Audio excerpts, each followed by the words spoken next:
Melihat begitu ya harga emas yang juga telah mencetak rekor bahkan 5 kali dalam kurun waktu 3 bulan terakhir. Sebetulnya Anda melihat hal ini apakah memang sudah terproyeksi dan juga terprediksi oleh Anda? Dan kiranya sentimen positif apa yang juga menyertai harga emas dapat menguat signifikan? Silakan dengan jawaban Anda Pak Dendi.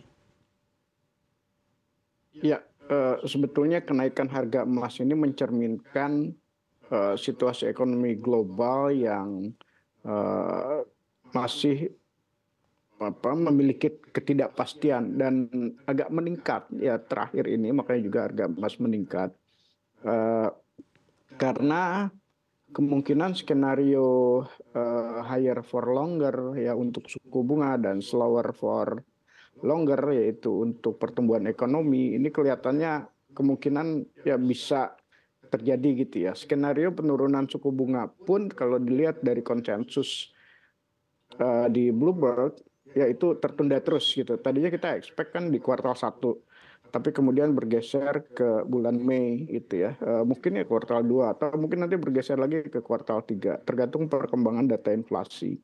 Terakhir juga inflasi di bulan Januari 3,1. Terus konsensus untuk bulan Februari juga tidak berubah. Artinya juga dengan inflasi yang tinggi berarti skenario penurunan suku bunga ini tadi ya kembali ke skenario yang relatif lebih lama ya. Dan ini tentu akan meningkatkan ketidakpastian dan juga yang berdampak kepada kenaikan harga emas. Oke baik Pak Dendi, apakah dari pernyataan Anda juga dapat diartikan begitu ya bahwa penguatan harga emas ini juga akan berlangsung cukup lama karena memang ketidakpastian global masih cukup tinggi? Ya betul, ya selama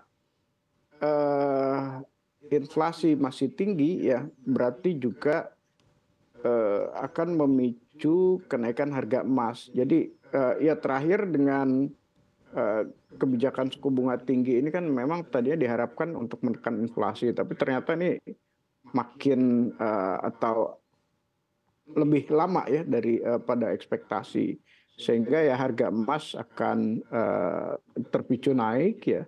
Walaupun ya ada tambahan juga ya faktor geopolitik ya, tapi kalau dilihat faktor geopolitik kayaknya makin lama makin terlokalisir ya, artinya tidak ada eskalasi yang lebih tinggi lagi. Dan saya pikir ya faktor ekonomi justru yang jadi penyebab kenapa harga emas ini relatif masih tinggi atau masih meningkat. Oke baik, Pak Dendi, apabila juga kita kaitkan dengan pasar global, bagaimana dampaknya kenaikan harga emas saat ini dan juga pengaruhnya terhadap pasar global kita? Ya untuk Indonesia maksudnya ya peluang ekspor kita sebetulnya memang masih relatif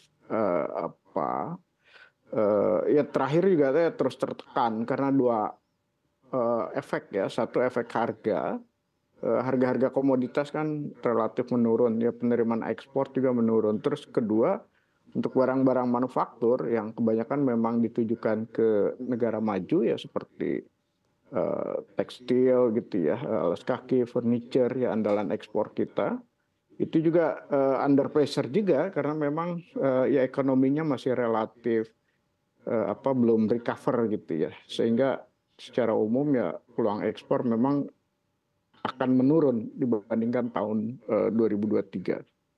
Oke baik, lalu bagaimana dengan sisi produksinya? Apakah juga akan berdampak signifikan terkait hal ini? Ya produksi, saya pikir kalau produksi emas sih relatif ya tentu ada peningkatan ya. Cuma juga kan sebetulnya kapasitasnya agak terbatas ya. Maksudnya terbatas gini, ya tambang baru juga sebetulnya nggak banyak.